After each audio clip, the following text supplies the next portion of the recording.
பிராம்பனான் கோயில் நம்ம கட்டடக்கலையினுடைய உச்சம். அது இன்றைக்கு இருக்கக்கூடிய ஆய்வாளர்களுக்கு அவர்களுடைய அறிவு தேடலுக்கு சரியான ஒரு பொக்கிஷம் இந்த பிராம்பனான் கோயில். இந்தோனேஷியாவை பிரமிக்க வைக்கும் போரா புத்தூர். தமிழகத்தை தாண்டி கடல் கடந்து சென்று தங்கள் கலாச்சாரத்தையும் ஆளுமையையும் நிலைநாட்டியவர்கள் தமிழர்கள். 2000 ஆண்டுகளுக்கு முன்னரே வானியல் அறிவியல் அறிந்து, பருவநிலை தெரிந்து, மரக்கலங்களில் கடல் கடந்து தென்திசை நாடுகளில் கால் பதித்தனர் தமிழர்கள். அவர்கள் விட்டு சென்ற சுவடுகள் காலத்தை வென்று இன்னும் காட்சியளிக்கின்றன. அவ்வகையில் மிக பழமையான கோயில்கள் இந்தோனேஷியாவில் பல்லவ சோழ மன்னர்களின் ஆட்சியில் எழுந்தவை இன்னும் அங்கே கம்பீரமாக காட்சியளிக்கின்றன. புராதனமான ஆலயங்களை கொண்ட போரா புத்தூரில் புத்தரின் செல்வாக்கே பெயர் பெற்றிருக்கிறது.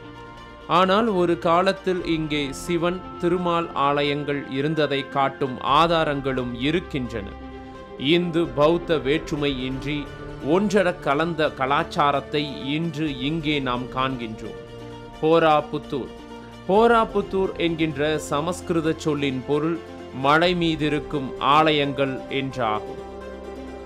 இந்தோனேஷியர்களுக்கும் சில ஆங்கிலேயர்களுக்கும் இந்த போரா புத்தூர் ஒரு ஆராய்ச்சி களமாக உள்ளது. நம் பண்பாட்டை பற்றி அவர்கள் அறிந்து வைத்திருக்கும் அளவுக்கு நாம் பின்தங்கி இருக்கிறோமோ என்கின்ற ஆதங்கம் மனதை உறுத்தவே செய்கிறது. சமஸ்கிருதம் வழக்கிழந்த மொழி என்று சில ஆர்வலர்கள் கூறி எப்போதோ அதை புதைத்துவிட்டதாக நாம் கருதியிருந்தோம். ஆனால் அந்நிய நாடுகளில் தமிழை தொடர்புபடுத்துவதற்கு அந்த சமஸ்கிருதம்தான் மிகவும் பேருதவியாக இருந்து வருகிறது. போரா புத்தூரின் பெரும் பகுதி இடிபாடுகளுடன் இருக்கின்றன. பறந்து விரிந்து கிடக்கும் கற்குவியல்களை வகைப்படுத்தி எடுத்து சீர்படுத்தும் பெரும் பணியை ஐக்கிய நாட்டு சபையின் கலைப்பிரிவு பல ஆண்டுகளாக அங்கு செய்து வருகிறது. அதை பார்க்கும்போது கட்டுவது பெரிதல்ல, சீர்குலைந்து கிடப்பதை நேர்த்தியாக சரி செய்து மீள எழுப்புவது பெரும்பாடு என்றே தோன்றுகிறது. சிதறுண்டு கிடக்கும் சிற்பங்களை எல்லாம் சேகரித்து பொருத்தி உருவாக்குவது பொறுமையை சோதிக்கும் பணி. அதனை ஐக்கிய நாட்டு சபையின் கலைப்பிரிவு பல ஆண்டுகளாக தொடர்ந்து செய்து வருகிறது. இவற்றை சீர் செய்யும் உள்ளூர் கலைஞர்கள் இந்த சிற்பங்களுக்கும் முக பாவனைகளுக்கும் தங்கள் நாட்டு பாணியையும் உள்ளூர் சாயலையும் தருவது தவிர்க்க முடியாததே. மாற்ற முடியாமல் அதே முகத்துடன் இருப்பவர் அங்கு விநாயகர் ஒருவரே. போரா புத்தூர் புத்தர் கோயிலாக விரிவாக்கம் பெறும் முன்னர் அது சிவன் ஆலயமாக இருந்ததற்கான தடயங்களை அகழ்வாய்வாளர்கள் கண்டெடுத்து வைத்திருக்கின்றனர். இந்த உள்கட்டமைப்பு முழுக்க முழுக்க புத்தர் பிரானின் வாழ்க்கையையும் உபதேசங்களையும் குறிப்பன மட்டும் அல்ல. பரமசிவன் யோக நிலையில் இருப்பது, தேவர்களும் துறவிகளும் சூழ இருக்கும் கைலாச காட்சிகள் என பலவும் அங்கே கல்லிலே உருவாக்கப்பட்டிருக்கின்றன. தமிழ் காப்பியங்களில் ஒன்றான மணிமேகலையில் சாவகம் பற்றிய குறிப்புகள் இருக்கு. தமிழகத்திற்கும் சாவகத்திற்கும் இடையேயான நீர் போக்குவரத்து அன்றைய காலத்தில் எப்படி இருந்தது அப்படிப்பட்ட குறிப்புகள் எல்லாமே மணிமேகலையில் குறிக்கப்பட்டிருக்கு.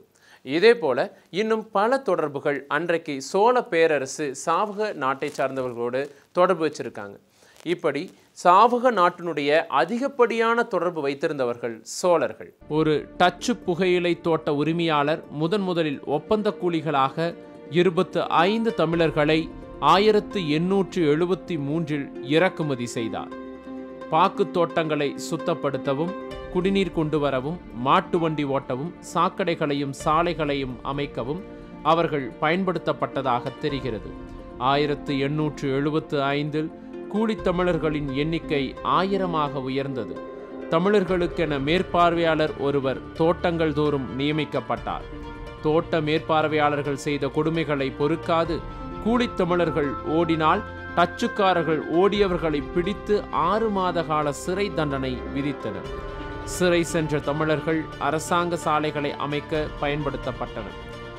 இப்படி தமிழர்கள் அங்கு அடிமைகளாகவும் தினக்கூலிகளாகவும் விவசாய கூலிகளாகவும் இருந்தார்கள் என்கின்ற வரலாற்றின் மறுபக்கத்தையும் நாம் மறுக்க முடியாது. ராமாயணம், மகாபாரத காட்சிகள், அரசர் உலா, துறவிகள், நடன மாதர்கள், யானை, குதிரைப்படை, சேனைகள் என கல்லிலே வடிக்கப்பட்ட சிற்பங்கள் கணக்கற்றவை. மாமல்லபுரத்திலிருந்து தோணிகளில் வந்திறங்கும் சிற்பிகளை கூட செதுக்கி வைத்திருக்கிறார்கள். இதுவே தமிழகத்துடன் அன்று இருந்த தொடர்புக்கு ஒரு சான்றாகும். சிங்கப்பூரை கண்டுபிடித்த பிரிட்டிஷ் ஆளுநர் சர் ஸ்டாம்ஃபோர்ட் ராஃபிள்ஸ் காடு மண்டி கிடந்த இந்த மாபெரும் வளாகத்தை 1814 கண்டுபிடித்து உலகிற்கு வெளிப்படுத்தினார். கல்லிலே வடித்த சிற்ப களஞ்சியங்கள் 12,000 சதுர மீட்டருக்கு பரவலாக இருக்கின்றன. அதன் ஒரு பகுதி ஏனோ முற்று பெறாமலேயே நின்று போய்விட்டது. கிபி 919 மத்தாராம் அரசு கண்ட பிறகு இந்த திருப்பணிகள் கைவிடப்பட்டிருக்க வேண்டும். புத்தரின் தியான நிலை சிலைகள் கொண்ட 64 சிறிய கோயில்கள் இங்கே இருக்கின்றன. அழகிய வாயில் தூண்கள், கலை சிறப்புடன் அமைத்த திருவாச்சி வளைவுகள் சுவர் முழுவதும் இருக்கின்றன. கதைகள் பல கூறும் கதை சிற்பங்கள், இவற்றையெல்லாம் காண பொறுமையும் அவகாசமும் தேவை. 3 நீண்ட தளங்களிலும் இராமாயண கதையை சிற்பங்களாக செதுக்கி வைத்திருக்கிறார்கள்.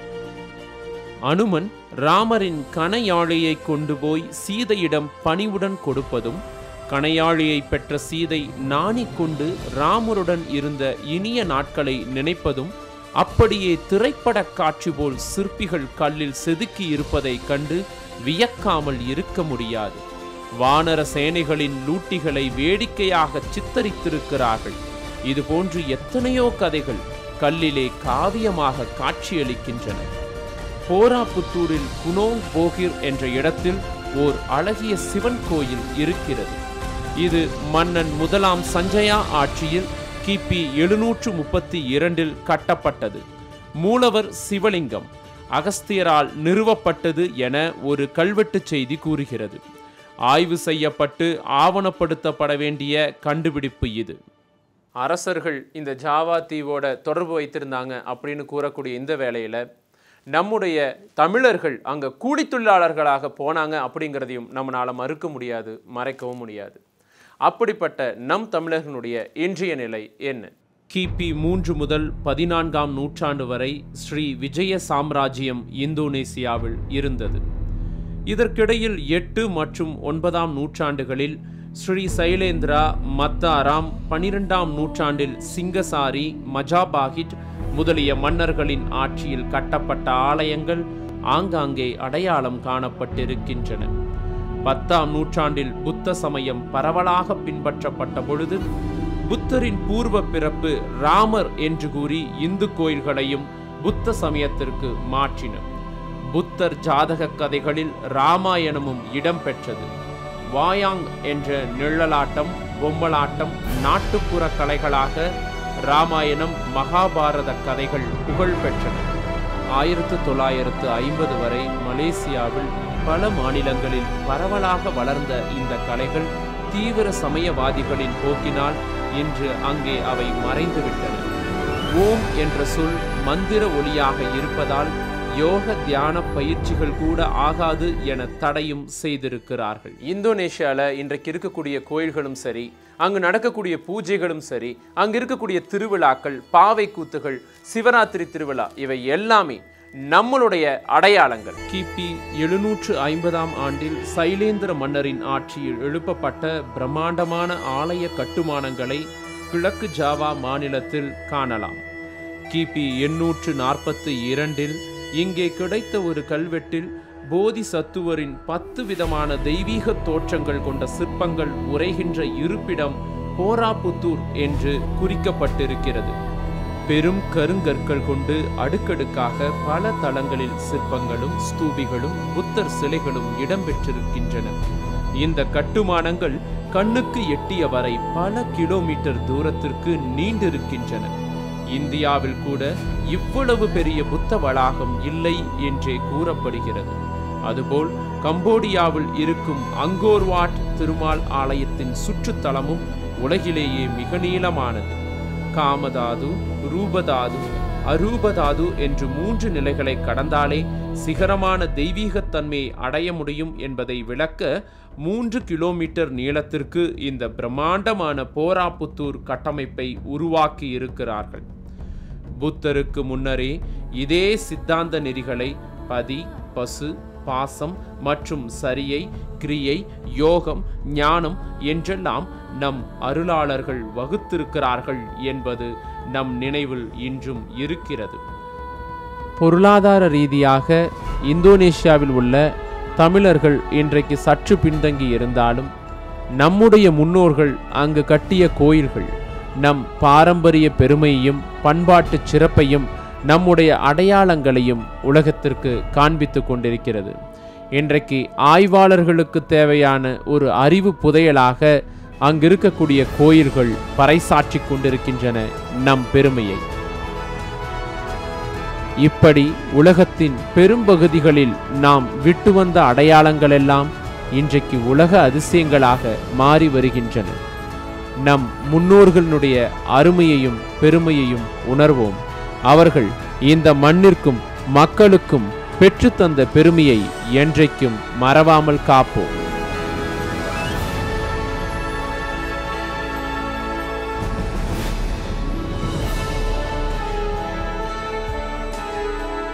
நம் பெருமைகளும் சிறப்புகளும் உலகின் எந்த மூலையில் இருந்தாலும் இங்கு அடையாளம் காட்டப்படும்.